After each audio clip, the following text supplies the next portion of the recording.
Now let's dive deep into the big LGBTQ story for today. I'm Glenn Weinzimmer, and let's queer up gay culture. So Harvey Milk ship was really only about gay Harvey Milk? At the start of Pride Month, Defense Secretary Pete Hegseth announced the renaming of the U.S. Navy ship Harvey Milk, marking the end of a short-lived plan to remove all civil rights leaders' names from Navy ships.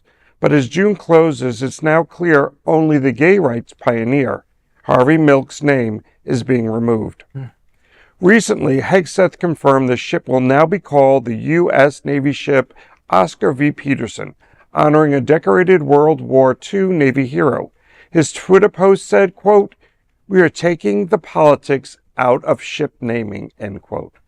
While the Defense Department claimed it would rename ships named for other civil rights icons like John Lewis, Sojourner Truth, and Cesar Chavez, a Pentagon spokesperson has since admitted there are no plans to rename any other ships. Only Milk's name is being stripped away. An anonymous defense official told Task and Purpose, quote, "There are currently no plans to rename other ships in this class," end quote. During a Senate hearing last month, Hegseth declared, quote, "We're not interested in naming ships after activists," end quote. But Milk was more than that. He served in the Navy during the Korean War before being pushed out for being gay. Milk went on to become one of the first openly gay elected officials in the U.S. before his assassination in 1978. President Obama posthumously awarded him the Medal of Freedom in 2009.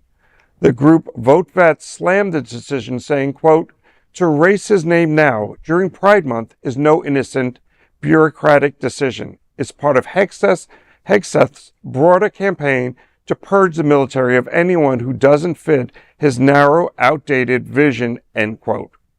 For many queer Americans, this doesn't feel like politics being removed from ship naming. It feels like erasure. And this is another one of those huge stories where it's being targeted at a specific group. It's being named after Oscar Peterson. Probably well-deserved, probably does deserve his name on a ship, but not at the cost of taking away someone else's name who is just as qualified, who also had a public appearance, or a public place, and was also a politician. He was an activist. He served our country. And so there's no reason other than the fact that he's gay to remove his name. Yeah. And, it's just another one of the issues that we're having right now with the Trump administration going after and targeting groups, whether exporting them on, taking away their citizenship, and then just erasure is probably the best word. Just if you erase it from history, it never existed. If you remove the names from books, it never happened. Never existed. Right. The Jew Boys is I know the movie is too old for Miss Bonnie, but Back to the Future, right? Yes. When McFly was disappearing, right? Right. From the picture. That's what I feel like, right? Every time they're trying to erase us, this is what this is. It's just erasing us point by point by point, okay? Harvey Milk, he served. He literally served in the U.S. Navy. He served, okay? Korean War. He sacrificed. Yeah. He sacrificed more than most. He sacrificed his own life for this country and for us. This is just targeted. This is mean. This is horrible. It's just, if you don't feel targeted, there's something wrong with you. Because this is completely towards us. Right. This is a truly deplorable act. And Pete Hegseth took such pleasure making the announcement.